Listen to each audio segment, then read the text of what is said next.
वालेकुम अस्सलाम बच्चों। कैसे हैं आप सब लोग?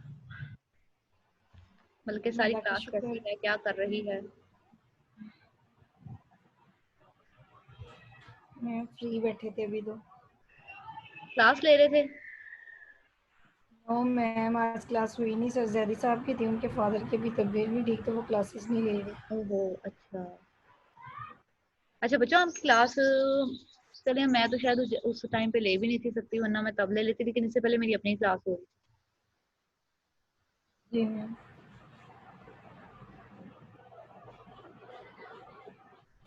और बाकी लोग आने की ट्राई में हैं।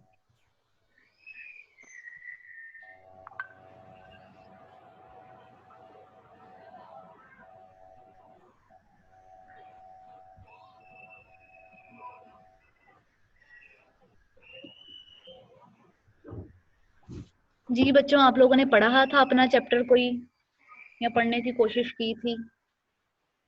जी मैम, पढ़ा था। होप सो इंशाल्लाह ताला आपको समझ भी आया होगा। काफी कुछ तो समझ लग गया था, बस अब एक दफा लिख के देखेंगे तो। चलें, कोई बात नहीं, अब लिख के भी जरा जल्दी देख लीजिएगा। अच्छा जा रही है, मैंने आपको भी स्लाइड सेंड नहीं की, जो नया चैप्टर हमने पढ़ाना है, चैप्टर मैंने आपको सेंड कर दिया था। ठीक है, जी चैप्टर मैम। नंबर 12। तो स्लाइड जो है वो जरा थोड़ी कंप्लीट हो जाएंगी, अभी 2-3 लेक्चर्स की इकट्ठी, फिर मैं वो इकट्ठे सेंड करूंगी आपको, क्योंकि इस तरह से बार बार सेंड करने से आप लोग भी कंफ्यूज हो जाते हैं कि शायद ये अलग अलग चैप्टर की हैं।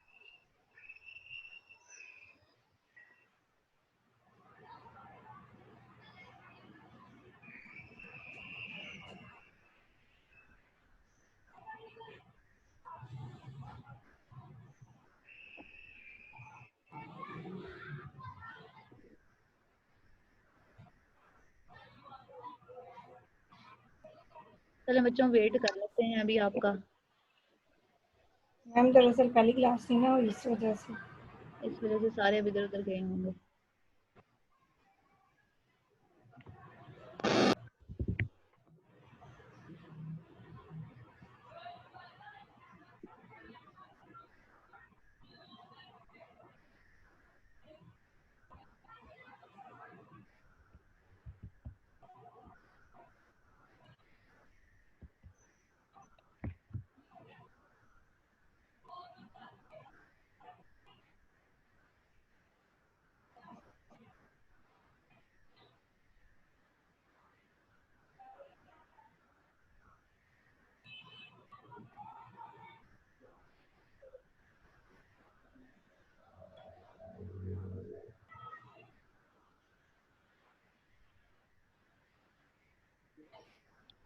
चलें, जितने लोग प्रेजेंट है वो बताएं जरा, उन्हें लास्ट चैप्टर में से कोई चीज, कोई बात जो समझ ना आई हो।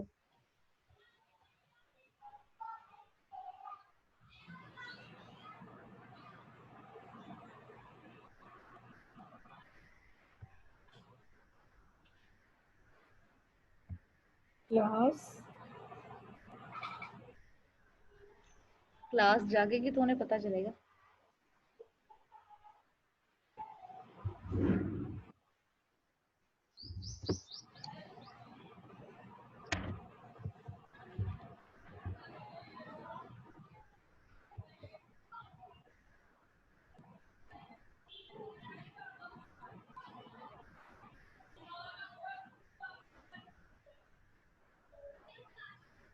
चले बच्चों, फिर हम स्टार्ट करते हैं, आ ही जाएंगे बच्चे थोड़ी देर तक शायद।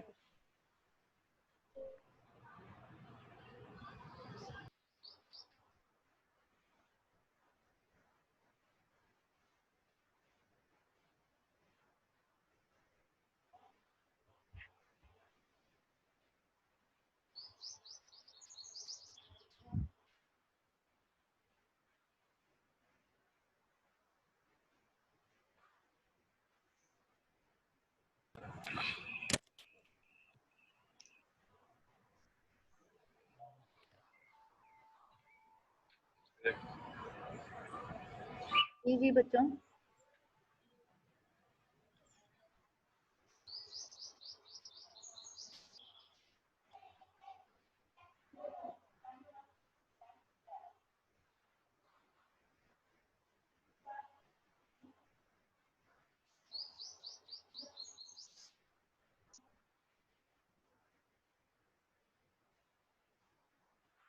ओके बच्चों, आज हम लोगों ने पढ़ना है आपके साथ जो मैं आप लोगों ने मे भी अपनी देख भी ली होगी पोर्टल से, वहां पे मैंने शेयर भी की हुई थी कि हमने कोर्स में मतलब अब नेक्स्ट कौन सा चैप्टर पढ़ना है। अब हमने सोशल साइकोलॉजी को अपने जो हम डेली लाइफ से रिलेटेड बहुत सी जगहें हैं वहां पे हम किस किस तरह से सोशल साइकोलॉजी हमारे लिए बेनिफिशियल हो सकती है, हेल्पफुल हो सकती है, कहाँ कहाँ पे वो हमारी किस किस तरह से हेल्प करती है। यानी कि हम लोग एक गाइडलाइन है, मतलब एक गाइडलाइन बता रही होती है कि हम अपनी लाइफ में जब डिफरेंट किस्म की, आप ये कह लें कि एडवर्सिटीज का या डिफरेंट किस्म की मिस हैपनिंग्स का या डिफरेंट नेगेटिव लाइफ इवेंट्स का सामना कर रहे होते हैं, तो वहां पे हम किस तरह से सोशल साइकोलॉजी को लेके वर्क कर सकते हैं, या सोशल साइकोलॉजी वहां पे हमारे लिए किस तरह से फायदा मंद हो सकती है या किस किस तरह से हमारी हेल्प कर सकती है। अगर मैं आपसे पूछूं कि अब तक आपने कभी लाइफ में लोनलीनेस को फील किया हो, एक्सपीरियंस किया हो?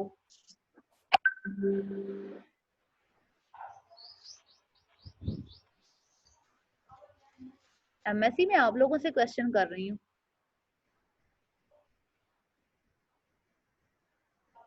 जी मैम। जो क्वेश्चन का आंसर दिया करेगा, आप सिर्फ मैंने अटेंडेंस उनकी लगाया करनी, ठीक है मैम। ताकि बाकी लोग जो सो रहे हैं वो सोते ही रहें।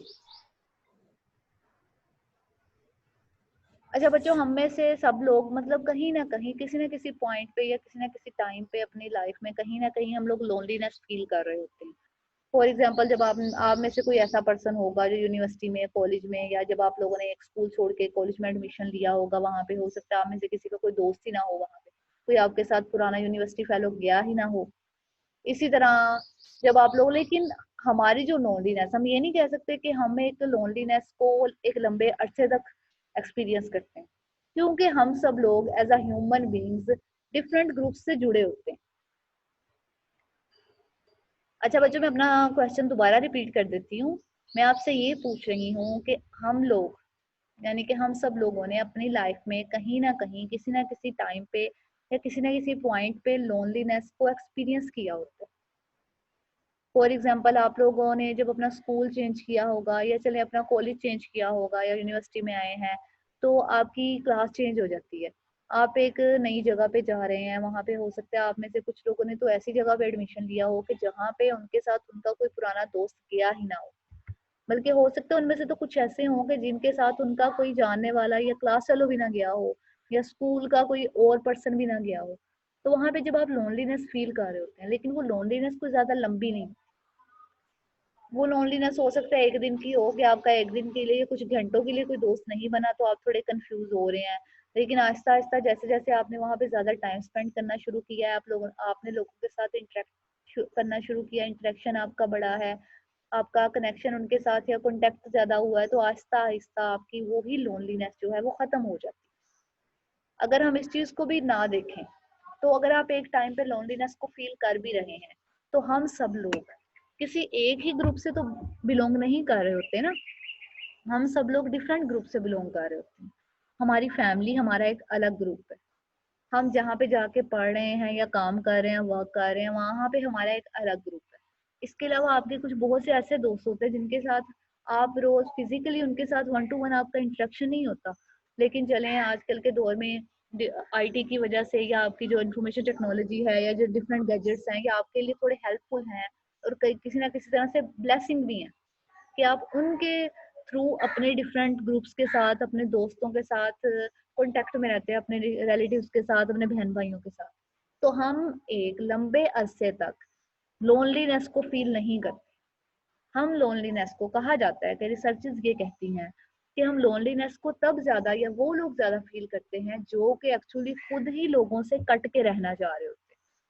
हो सकता है वो बहुत ज्यादा शाय फील कर रहे हो, ये भी हो सकता है कि उनको लोगों के साथ ज्यादा कनेक्ट कनेक्ट करना आता ही ना हो, ये भी हो सकता है कि वो आइसोलेट रहना ज्यादा पसंद करते हैं, अवॉइडेड पर्सनैलिटी हो उनकी, चीजों को, हजूम को, लोगों को, नए नए एक्सपीरियंसेस को या चेंजेस को वो ज्यादा पसंद ही ना करते हो। तो उन्हें इस बात से ज्यादा अच्छा लगता है कि बजाय इसके कि मैं किसी के साथ अपना एक नया रिलेशन बनाऊं या नए दोस्त बनाऊं, तो इससे बेहतर यही है कि मैं पहले ही अलग अलग उनसे रहूं।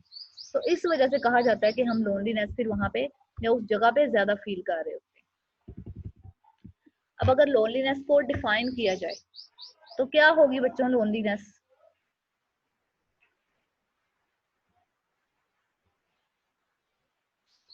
एमएससी जरा जाग जाए जी। मैं लोनलीनेस को जी डिफाइन मैम करती जाग हूँ। रहे हैं। लोनलीनेस एक्चुअली हमारी एक अनप्लीजेंट, अच्छा बच्चे मैम लोनलीनेस, मतलब जी जी जी करे जी बोले जी। मैम मतलब आप अपने आप को मतलब हर चीज से अलग कर लेना और कुछ भी मतलब अनफील कोई भी फीलिंग्स ना आना, वही चीज आएगी लोनलीनेस में। अब अगर हम इसके मतलब हाँ, ये वो चीजें हम बता रहे हैं जो हम लोग एक्सपीरियंस कर रहे होते हैं, या आप कह सकते हैं कि लेमैन लैंग्वेज में हम लोगों ने लोनलीनेस की डेफिनेशन रखी हुई है। लेकिन चले अब अगर अपने बुक के अकॉर्डिंग देखें, या सोशल साइकोलॉजी के अकॉर्डिंग देखें, या साइकोलॉजी के इवन अकॉर्डिंग देखें, तो वहां पे कहा जाता है कि लोनलीनेस एक्चुअली हमारी इमोशनल और कोग्निटिव, अब यहाँ पे दोनों स्टेट्स आ रही, और वो एक अनप्लेजेंट इमोशनल और कोग्निटिव स्टेट, क्योंकि वो ऐसी स्टेट है जिसको करने से या वो करने से, हालांकि अगर हम अपनी मर्जी से भी कर रहे हैं तो हम वो खुशी खुशी नहीं कर रहे, वो भी हमें दुख और तकलीफ दे रही है, लेकिन हम कर क्यों रहे हैं? क्योंकि हमें लग रहा होता है कि हम अपने या हम लोगों के ज्यादा नजदीक नहीं रह सकते।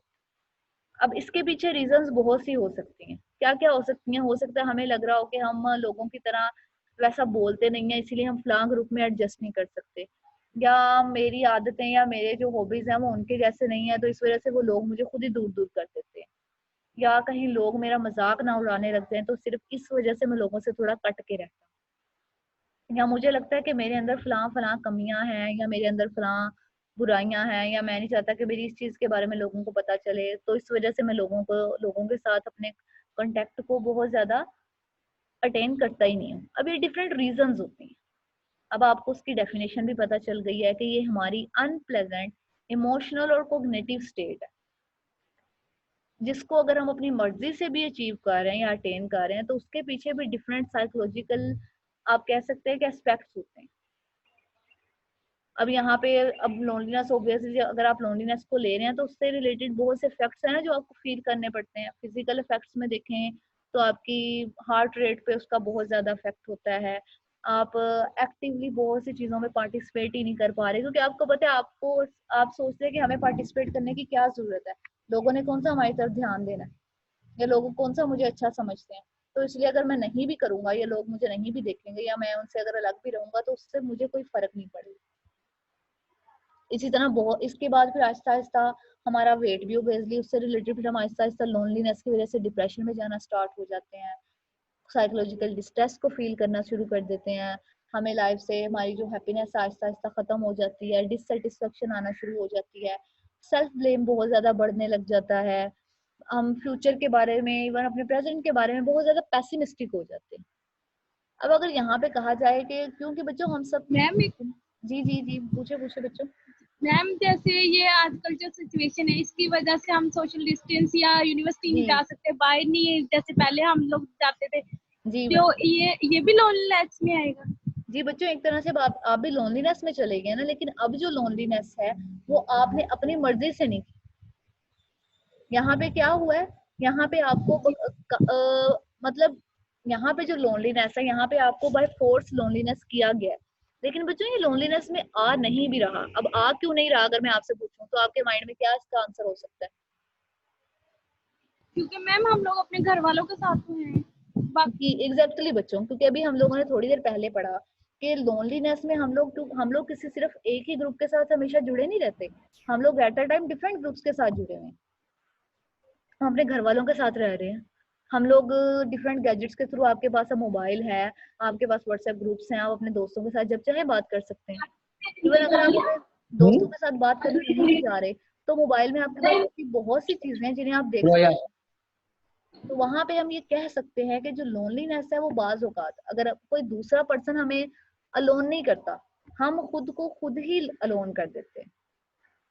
अगर आप कहेंगे जी फलां दोस्त ने मेरे साथ दोस्ती छोड़ दिया, मेरे से बात करना छोड़ दिया, मुझे अकेला कर दिया, तो नहीं बच्चों, अकेला आप तब होंगे जब आपने आहिस्ता आहिस्ता बाकी चीजें भी खुद ही करना छोड़ दी हैं। आपने अपने घर वालों के साथ टाइम स्पेंड करना छोड़ दिया है, आपको जो हॉबीज अच्छे लगते थे आपने आहिस्ता आहिस्ता उन्हें छोड़ दिया, क्योंकि आप लोनलीनेस से आहिस्ता आहिस्ता डिप्रेशन की तरफ जाना स्टार्ट हो जाते हैं।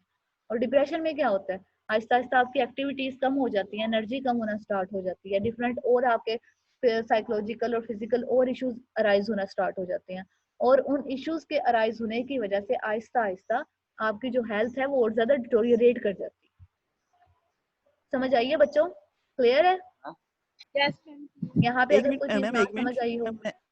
ये मैम लोनलीनेस के लिए जरूरी है कि हर जगह पे मतलब यहाँ पे इंसान को अलोन होना जरूरी है, लेकिन मतलब ऐसा बहुत कम जगहों पे होता है कि इंसान हर एरिया पे या हर मतलब सिचुएशन में, मतलब जैसे वर्क पे, होम पे या अपने दोस्तों के अलग गैदरिंग्स में, तो मतलब ज्यादातर तो ऐसा होता है कि किसी एक जगह वो अलोन फील कर रहा होता है, लेकिन बास जगहों पे वो फिर मतलब होता है जी उसका जी सोशल बच्चों, अट्रैक्शन कुछ ना कुछ। जी जी अब्बास, जैसे अभी हमने स्टार्ट में कहा कि फॉर एग्जांपल आपने अपना स्कूल छोड़ा और आप एक कॉलेज में एडमिशन लिया आपने, और वहां पे आपके साथ हम्म। आपका कोई दोस्त भी नहीं गया पुराना, कोई जानने वाला भी नहीं गया, मतलब आपको लगा कि वहां पे मैं बिल्कुल अकेला हूँ।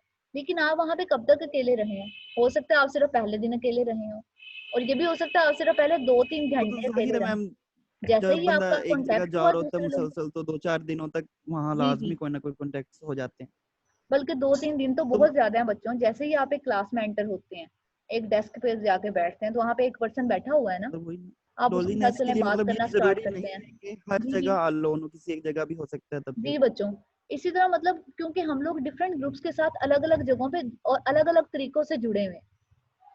ठीक है, आप वर्क पे आप कह सकते हैं कि मैं अलोन हूँ, मेरा कोई अच्छा दोस्त नहीं है, लेकिन आपका वही अच्छा दोस्त कहीं और पे हो सकता है, किसी और जगह पे वर्क कर सकता है, लेकिन वो आपको हो सकता है आप जब काम कर रहे हैं जिस जगह पे वहां पे उसके साथ बात नहीं कर सकते, आप घर जाकर उसके साथ टाइम स्पेंड करते हैं, फिर हम अपनी फैमिली के साथ टाइम स्पेंड करते हैं।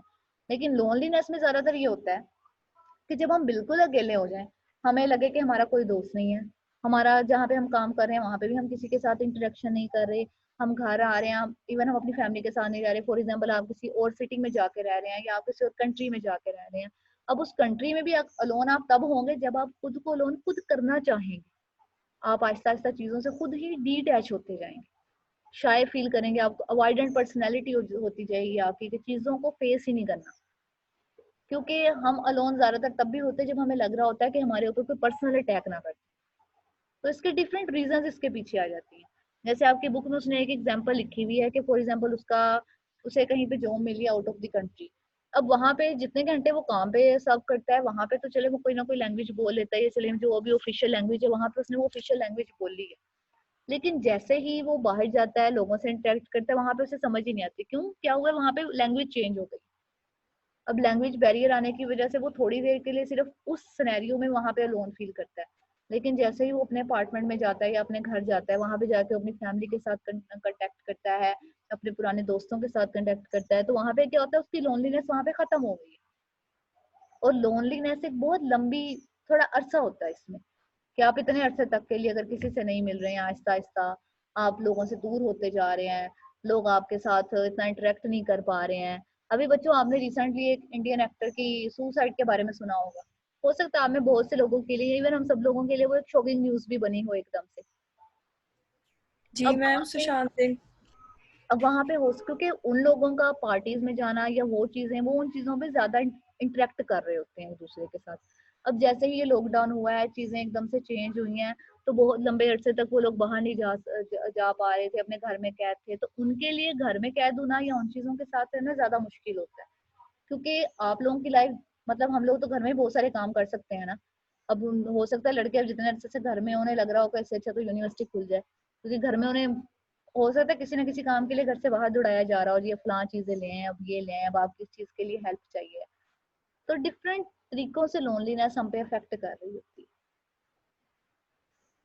अब अगर पूछा जाए या आपसे कहा जाए कि डिफरेंट फैक्टर्स जो कि लोनलीनेस पे अफेक्ट कर रहे होते हैं, कि जिनकी वजह से हम कहते हैं, रिसर्चेज ये कह रही होती हैं कि डिफरेंट फैक्टर्स हैं जो कि लोनलीनेस को किसी ना किसी तरह से अफेक्ट करते हैं, तो उसमें उन्होंने कुछ अकॉर्डिंग टू रिसर्चेज कुछ फैक्टर्स दिए हैं, जिसमें कुछ हमारे जेनेटिक्स हैं। अब जेनेटिक्स फैक्टर बच्चों उसमें कैसे आ सकते हैं, आप लोगों को क्या लगता है? मैम ये ऐसे हो सकता है कि किसी पर्सन की पर्सनैलिटी में एंटी सोशल करेक्टरिस्टिक्स हों तो वो लोनलीनेस का शिकार हो सकता है। प्रैक्टिसेस होंगे, लेकिन अगर हम पर्सनैलिटी के अकॉर्डिंग देखें तो वो तो कहीं ना कहीं साइकोलॉजिकल वे में चला जाता है। जेनेटिक्स में या इनहेरिटेंस के लिहाज से अगर देखें, जो आपने जीन्स वगैरह के बारे में पढ़ा होगा, तो यस उसको मैम। आप किस तरह से करेंगे अगर लोनलीनेस के साथ? मतलब वो लोग कह रहे हैं कि अकॉर्डिंग टू रिसर्चेस ये बात प्रूफ है कि बाज़ औक़ात लोनलीनेस में हमारी जेनेटिक्स का इनहेरिटेंस का भी बहुत ज्यादा इंपॉर्टेंट रोल होता है।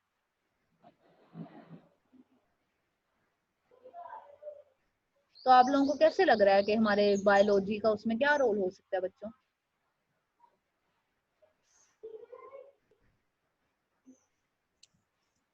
अच्छा चले मैं बताती हूँ आपके। अच्छा चले आप ही मुझे बताएं, आप लोगों के घर में या बहन भाइयों में से किस बहन भाई से ज्यादा दोस्ती होती है? जो मैम सेम एज के हो। एग्जैक्टली जो आपकी सेम एज का होता है। अब उसकी वजह क्या होती है? क्योंकि आप लोगों सेम एज के हैं, कहीं ना कहीं आप लोगों की जो हॉबीज हैं वो एक दूसरे के साथ मिल रहे होते हैं।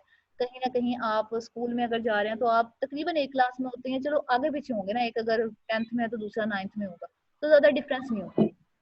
दोस्त आपके कई दफा एक जैसे होते हैं, आप बुक्स एक जैसी पढ़ रहे हैं, आपके सब्जेक्ट थोड़े एक जैसे हो जाते हैं, घर में आप लोगों का गैप इतना कम होता है। उनको इन बच्चों यहाँ पे हम इनको कहते हैं रिलेटेड सिबलिंग। रिलेटेड सिबलिंग्स का मतलब है वो सिबलिंग जो हमारे साथ अपनी एज को, अपनी हॉबीज को, अपनी कैरेक्टरिस्टिक्स को शेयर कर रहे होते हैं। तो इस वजह से कहा जाता है कि वो सिबलिंग्स या वो बहन भाई जो आपस में एक दूसरे के साथ या जिनका एज गैप जो है वो ज्यादा नहीं होता, तो वहां पे कहा जाता है कि वो लोग कम लोनली फील करते हैं। अब अगर कोई बड़ा बहन भाई हो तकरीबन 20-21 साल का और छोटा बहन भाई हो चले 10-12 साल का लगा लें, अब यहाँ पे देखें कितना बड़ा एज डिफरेंस है दोनों के दरमियान, तो वहां पे वो लोग आपस में एक दूसरे के बहुत ज्यादा अलोन फील कर रहे होते हैं। इसी तरह फिर कुछ स्टडीज की गई थी ट्विंस पे, आइडेंटिकल ट्विंस पे और फ्रेटर्नल ट्विंस पे। अब वहां पे उन्होंने देखा कि जो आइडेंटिकल ट्विंस होते हैं वो लोनलीनेस में वो ज्यादा लोन नहीं होते। क्यों नहीं होते? क्योंकि उनकी बहुत सी चीजें एक जैसी होती हैं, आदतें एक जैसी होती हैं, उन्होंने ड्रेसिंग एक जैसी करनी होती है, उन्होंने खाना एक जैसा, खाना भी साथ खाना होता है, उनकी शक्लें भी मिल रही होती हैं, तो वहां पे वो लोग कम लोनलीनेस फील करते हैं। लेकिन जैसे ही उन्होंने सर्च की थी इनहेरिटेड ट्विंस पे, तो फर्टर्नल ट्विंस पे सॉरी, तो फर्टर्नल ट्विंस पे उन्होंने ये देखा था कि वहां पे उनके अंदर बहुत सी चीजों में इख्तलाफ आना स्टार्ट हो जाता है। तो उनके अंदर लोनलीनेस की टेंडेंसी आइडेंटिकल ट्विंस के as compared to identical twins थोड़ी सी ज्यादा होती है, कि वो थोड़ा ज्यादा अलोन फील करते हैं। यहाँ पे अलोन फील करने का हरगिज मतलब नहीं है कि हमेशा ही अलोन रहते हैं। फिर इस तरह इसके अंदर कुछ फैक्टर्स आ जाते हैं, हमारे पेरेंट्स से भी रिलेट कर रहे होते हैं, कि जहाँ पे अगर पेरेंट्स के अंदर इस तरह की कैरेक्टरिस्टिक्स हों, तो हमारी, जैसे अभी मुबारिक ने पहले बोला कि हमारी जो पर्सनैलिटी होती है ना, बाजू का बच्चों हमारी जो पर्सनैलिटी है ना, आहिस्ता आहिस्ता वो हमारी जीन्स के बहुत से जो फैक्टर्स होते हैं, हमारे जो न्यूरो होते हैं, हमारी पर्सनैलिटी डेवलपमेंट में या पर्सनैलिटी के बनने में उनका भी बहुत इंपॉर्टेंट रोल होता है। तो इस वजह से हमारी जो डिफरेंट ऑइडेंट पर्सनैलिटी टाइप जो है और हमारी जो डिफरेंट इस तरह की जो पर्सनैलिटीज हैं वो भी हमारे इसमें इम्पोर्टेंट रोल प्ले कर रही होती है।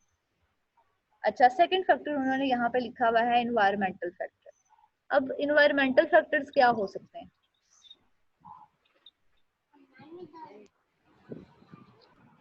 मैम जगह का चेंज हो जाना, या जैसे आपने कहा स्कूल का चेंज हो जाना, इस वजह से जी वो बच्चों, लोनलेस।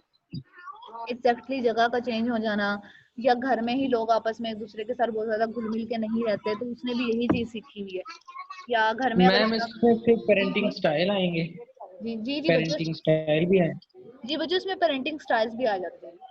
जैसे अगर आप यस मैम। अथॉरिटेरियन पेरेंट्स को देखें ऑडिटोरियम। तो यस वहां मैम। पे लगता मतलब कहा जाता है कि उनके बच्चे जो हैं वो शाय भी ज्यादा होते हैं, अवॉइडेंट भी ज्यादा यस होते हैं, और उनके अंदर कॉन्फिडेंस भी नहीं होता था। क्योंकि बिल्कुल। वो जो गैप आप अपने घर से लेके चल रहे होते हैं ना, वही चीजें आप घर से जब बाहर निकलते हैं ना, आपने जो घर में सीखा होता है ना, ज्यादातर बच्चों को बाहर जाके ना उन्हीं चीजों को आप कहीं ना कहीं एक्सपोज कर रहे होते हैं। तो वहां पे हमारे पेरेंटिंग मैम स्टाइल्स का इफेक्ट होना स्टार्ट हो जाता है। जी जी, मैम इसमें बर्थ ऑर्डर भी आएगा बर्थ ऑर्डर भी आ या? जाता है आपका।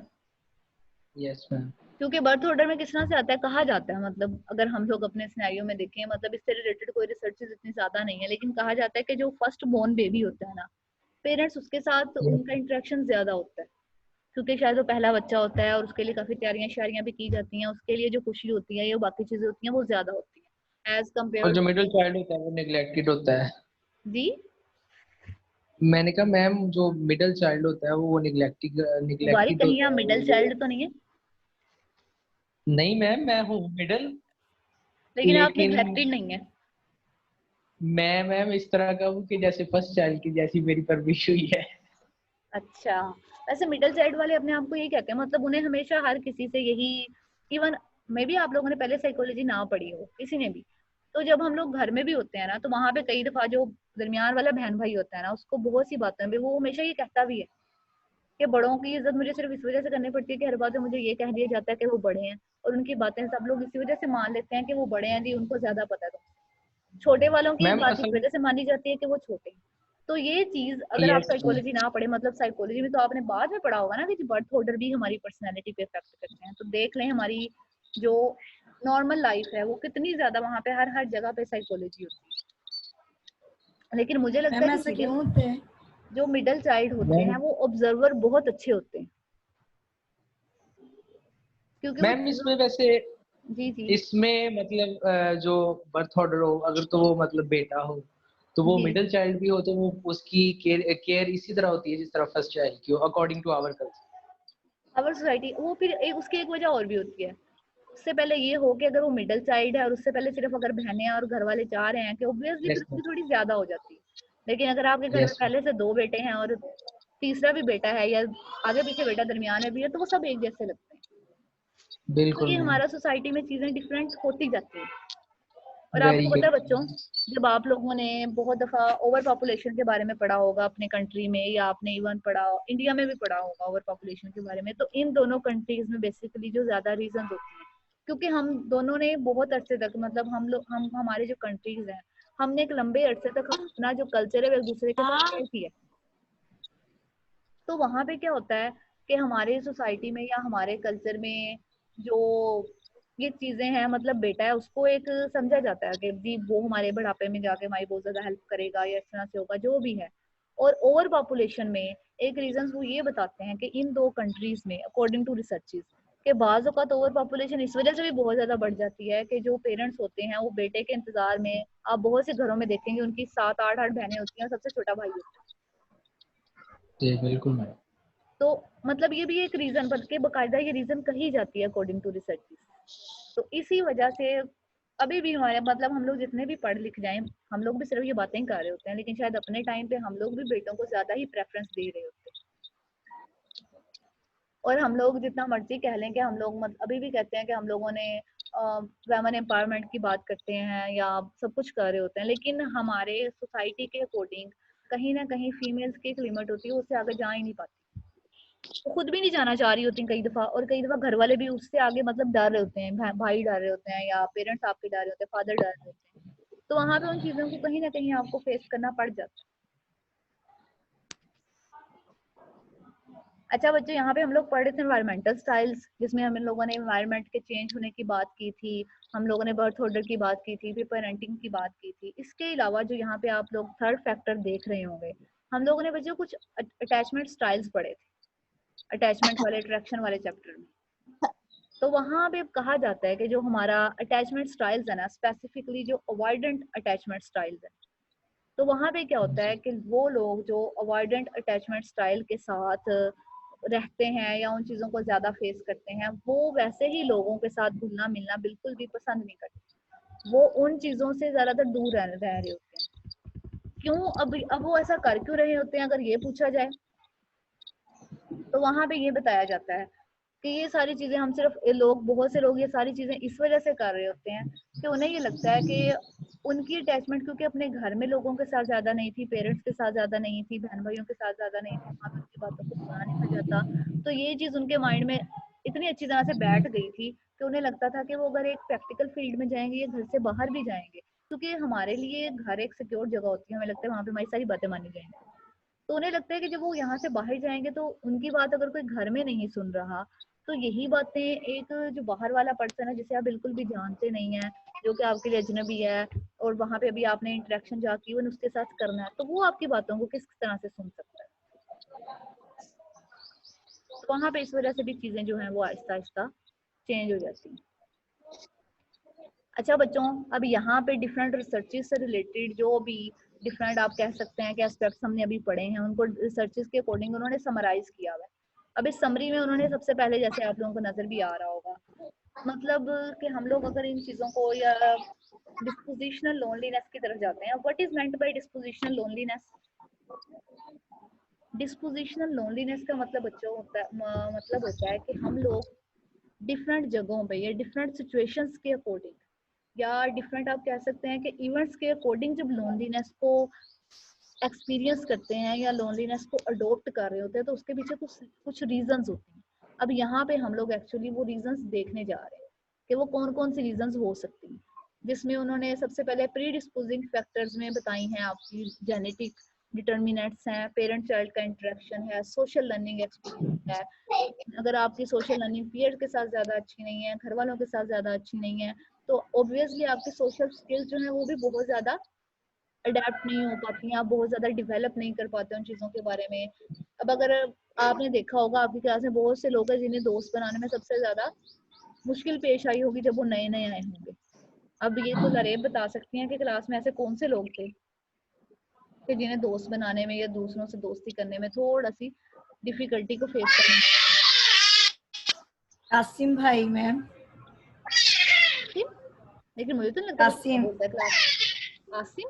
नहीं, वो तो जल्दी बना लेता था लेकिन उसको बहुत कम लोग बना रहे थे। अच्छा, उसको लोग कम बना रहे थे, अब उसको लोग कम जी बना रहे जी थे तो ये लोगों का मसला था। मैं पूछ रही हूँ वो पर्सन जो खुद किसी से दोस्ती नहीं था कर पा रहा, चुप चुप था, लोगों को अवॉइड कर रहा था। मैम शाहजेब। वैसे मैं शायद का नाम लेने लगी थी, फिर मुझे लगा कि नहीं हो सकता, कुछ लोग देखने में सिर्फ ऐसे लगते होंगे लेकिन मे भी उनकी दोस्ती बहुत अच्छी होती नहीं है। नहीं मैम, फर्स्ट सेमेस्टर में तो ये बोलता ही नहीं था, लेकिन मुझे सबसे ज्यादा सेकंड में कासिम आके की याद थोड़ा आई। सा। कासिम साहब तो मुझे लगता है क्लास अटेंड करने भी नहीं तशरीफ लाते, कुछ दिन तक तो मुझे नजर आते रहे, अब नहीं नजर आ रहे। मैम नहीं, वो कासिम के पास वो व्हाट्सएप है बस, उसके पास पैकेज नहीं है, कहता मोबाइल मतलब हमारे गांव में सिग्नल वगैरह नहीं आते इस वजह से। हाँ, बच्चों गाँव का ये भी मसला है, लेकिन मुबारक भी तो उसके गाँव में नहीं रहता। नहीं मैम मैम मेरा गांव शायद। साथ ही है, अच्छा। मैम उसके पास तो लेकिन पहले मोबाइल भी नहीं था, ये वाला सिम पे मैसेज कर रहा था। ओहो, चलो मैम कोई बात टूट नहीं। गया था उसका मोबाइल।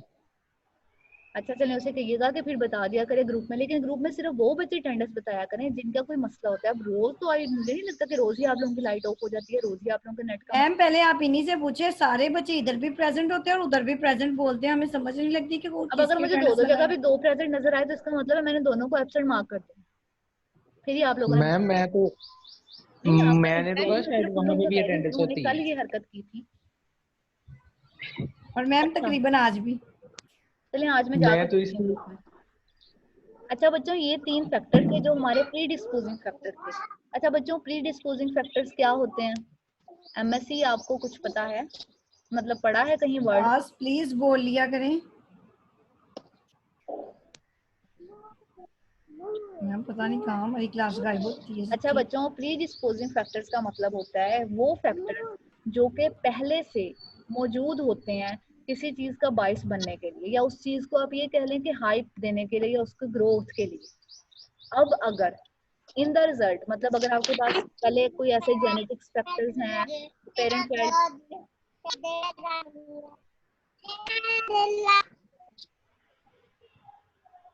मैम किसी बच्चे की मुसलसल आवाज आ रही है, वो डिस्टरबेंस क्रिएट कर रही है।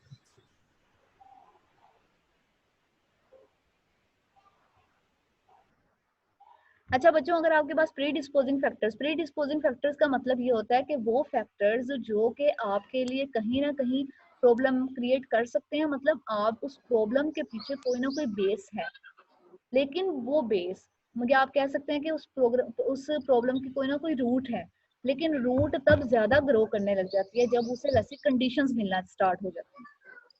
अब वो कंडीशंस कैसी हो सकती हैं? फॉर एग्जांपल, अगर आपके इमोशनल कोग्निटिव बिहेवियरल इफेक्ट्स उससे आने लग गए हैं, आप डिप्रेशन की तरफ जाने लग जाते हैं, अनहैप्पीनेस बहुत ज्यादा आती है, आपको फियर होता है दूसरों के साथ कांटेक्ट करने में, दूसरों के साथ रिलेशनशिप बिल्ड करने में, आपको ये लग रहा होता है कि आप अगर कोई भी काम करेंगे, इवन अपने ग्रुप के लिए अच्छा करेंगे या दूसरे लोगों के लिए अच्छा करेंगे या आप अपनी एक एफर्ट करेंगे, तो उस एफर्ट को उतना ज्यादा अप्रिशिएट नहीं किया जाएगा बल्कि आपका मजाक उड़ाया जाएगा।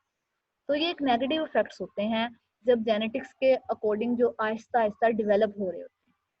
और अगर हम पेरेंट चाइल्ड इंटरेक्शन की बात करें कि अगर आपका पेरेंट चाइल्ड इंटरेक्शन इतना अच्छा नहीं है, फियरफुल है, अवॉइडेंट है, अथॉरिटेरियन पेरेंटिंग को आप अथॉरिटेरियन पेरेंटिंग को आप एक्सपीरियंस कर रहे हैं, तो उसकी नेगेटिव कंडीशंस क्या क्या हो सकती हैं कि आप बहुत ज्यादा पैसिमिस्टिक हो जाते हैं। पैसिमिस्टिक का मतलब है कि हर चीज को आप लोग हमेशा एक नेगेटिव पॉइंट ऑफ व्यू से ज्यादा देखते हैं एज कम्पेयर टू पॉजिटिव। आपका सेल्फ ब्लेम जो है वो बहुत ज्यादा ग्रो करने लग जाता है, बहुत ज्यादा सेल्फ ब्लेमिंग स्टार्ट हो जाती है, लोगों के ऊपर आपका ट्रस्ट किस्मत नहीं को रहता। कोसते हैं मैम इसमें। जी जी, जी जी बच्चों बोलिए। मैम इसमें मैंने कहा किस्मत को कोसते हैं। जी बच्चों, हर वक्त के आप पता नहीं अम्मी अबू ऐसे मिल गए थे, वो हमेशा हमें ऐसे कहते हैं, या हमारा फलां बहन भाई जो है वो ज्यादा अच्छा परफॉर्म कर देता है तो उस वजह से मुझे डांट पड़ जाती है, और मिसट्रस्ट आपके अंदर आने लग जाता है। क्योंकि जब आपको अपने इतने ज्यादा नजदीकी या करीबी रिश्ते मतलब आपके लिए सबसे ज्यादा करीबी रिश्ते आपके पेरेंट्स ही होते हैं ना, उनके बाद आपके बहन भाई होते हैं। और जब लगता है कि आपको जो फर्स्ट पे ही ट्रस्ट नहीं दिया जा रहा, तो आहिस्ता आहिस्ता आपका मिसट्रस्ट हमेशा दूसरों पे भी रहता है। फिर इसी तरह आप परसीव कर लेते हैं, आप सोच लेते हैं, अपनी एक सोच बना लेते हैं कि हम लोग हमसे कहीं ना कहीं, अगर हम दूसरों के लिए अच्छा, दूसरे हम लोगों के साथ अच्छा काम करेंगे तभी हमें हमारे साथ अच्छा होगा, या हम अगर दूसरों के साथ इस तरह से दूसरों के साथ इंटरेक्ट करेंगे तभी हमारे साथ इंटरेक्ट किया जाएगा। यानी कि एक रेसिप्रोकल रिलेशनशिप की तरफ जाना स्टार्ट हो जाते हैं कि अच्छा, अगर मैं दूसरों को, मैं इस काबिल नहीं हूँ कि मैं उसकी इस तरह से हेल्प कर सकती हूँ, इसका मतलब है मुझे उससे दोस्ती करनी ही नहीं चाहिए, मुझे उसे तंग ही नहीं करना चाहिए, और मैं अब उसके साथ ज्यादा इंटरेक्शन करूंगा ही नहीं क्योंकि मैं तो उसकी हेल्प ही नहीं कर पाता और उसका मुझ पे एहसान हो गया। मतलब इस तरह की जो नेगेटिव थिंकिंग है ना, वो आहिस्ता आहिस्ता हमारी ज्यादा ही डेवलप होना शुरू हो जाती है, और इस नेगेटिव थिंकिंग की वजह से आहिस्ता आहिस्ता आहिस्ता आहिस्ता आप लोगों की पर्सनैलिटी पे लोनलीनेस का इफेक्ट ज्यादा होने लग जाता है। आप डिप्रेशन में बहुत दफा ये पढ़ते हैं, डिप्रेशन में जो पर्सन है वो लोनलीनेस उसका एक, आप कहते हैं, कह सकते हैं कि उसकी सिम्टम्स में लोनलीनेस एक की सिम्टम्स है कि वो लोगों के साथ आहिस्ता आहिस्ता डीटैच होने लगती है। उसके बाद अगर आप सोशल लर्निंग एक्सपीरियंसेस से देखें, हमने बहुत सी चीज़ें बच्चों, जब आप लोग स्कूल कॉलेज में गए थे या जब आप लोग छोटे होते कभी अपने पार्क में खेलने जाते होंगे, या आपने अपने मोहल्ले में या अपने नेबर्स में कोई ना कोई दोस्त बनाए होंगे, तो जब आपका इंटरेक्शन हो रहा होता है वहाँ पे, तो वहाँ पे बहुत सी चीज़ें जब आप सीख रहे होते हैं डे बाय डे, तो वो आपको कोई सिखा नहीं रहा होता, ना आपके पेरेंट्स सिखा रहे होते हैं, ना आपके साथ कोई बड़ा होता है जो वो सिखा रहा होता है, बल्कि वो आपकी एक सेल्फ लर्निंग होती है अपने उन दोस्तों के साथ इंटरेक्शन करने की वजह से। अगर वो इंटरेक्शन आपका बचपन में ही नहीं हो पाया, या आपको इतनी अपॉर्चुनिटी ही नहीं मिली दोस्त बनाने की, या ज्यादातर ये बाज़-औक़ात बच्चों ये भी कहा जाता है कि जो ओनली चाइल्ड होते हैं ना, क्योंकि उनका बाज़-औक़ात उनके दोस्त भी ज्यादा नहीं बन पाते, तो वो लोगों से थोड़ा सा डिटैच होके रहते हैं, तो वहां पे भी सोशल लर्निंग एक्सपीरियंस उनके कम होते हैं, और सोशल लर्निंग एक्सपीरियंस कम होने की वजह से जो नेगेटिव बिहेवियर्स वो शो कर रहे होते हैं, या आपकी इमोशनल डिस्टर्बेंसेस आ रही होती हैं, उनमें शाइनेस है, मतलब आप रिलेशनशिप को अवॉइड करना स्टार्ट कर देते हैं आप, या फिर रिलेशनशिप को इतना ज्यादा स्ट्रेसफुल होता है, यानी कि अपने सर पे सवार कर लेते हैं कि उस दोस्त को मैंने मैम कभी बट नाराज। जी जी जी बोले। सब सब बच्चों में तो ये नहीं होता है कि जो सिंगल चाइल्ड है उन सभी में ऐसा होगा। जो ओनली चाइल्ड आप कह रहे हैं सब में ऐसा होगा? मैम मैं ये कह रही हूँ कि सब में तो नहीं हो सकता है, नहीं नहीं बच्चों, सब कुछ ही में नहीं होंगे। होता। आपकी जितनी इंडिविजुअल भी डिफरेंसेस। बच्चों, आपकी जितनी भी रिसर्चेज हैं, या हम जिस भी टॉपिक पे बात कर रहे होते हैं, जरूरी नहीं है सिर्फ सोशल साइकोलॉजी में, इवन बाकी भी आप डिफरेंट सब्जेक्ट पढ़ रहे हैं, हर चीज हर पर्सन पे लागू नहीं हो रही होती, वो सिचुएशन के अकॉर्डिंग डिफरेंट हो जाती है। अब हर ओनली चाइल्ड जो है वो बहुत ज्यादा पैम्पर्ड नहीं होता, हर जो ओनली चाइल्ड है उसकी सोशल लर्निंग एक्सपीरियंस कम नहीं होते। हो सकता है कि ओनली चाइल्ड है लेकिन वो एक जॉइंट फैमिली सिस्टम में रह रहा है, वहाँ पे ऑब्वियसली उसके कजन्स हैं, वो बहुत से लोगों के साथ इंटरेक्ट कर रहा है, वहाँ पे अब उसका बिहेवियर बिल्कुल टोटली अलग होगा एज कम्पेयर टू एक ऐसा ओनली चाइल्ड हो जो सिर्फ अकेला रह रहा है घर में, जहाँ पे उसके पेरेंट्स हैं वो है, और उसका कभी साल बाद अपनी नानी अम्मा के घर जा रहा है, 2 साल बाद जा रहा है, अब आहिस्ता आहिस्ता उसका जाना बिल्कुल खत्म हो गया है। तो अब इन दोनों के दरमियान, क्योंकि सिचुएशन और उसके इन्वायरमेंटल फैक्टर्स डिफरेंट हो गए हैं, तो इन्वायरमेंटल फैक्टर्स डिफरेंट होने की वजह से इफेक्ट भी अलग अलग हो जाता है। अच्छा बच्चों, मैं अटेंडेंस अभी ले लूँ या नेक्स्ट इसके बाद नेक्स्ट क्लास में लूँ? लारे अब बताएं।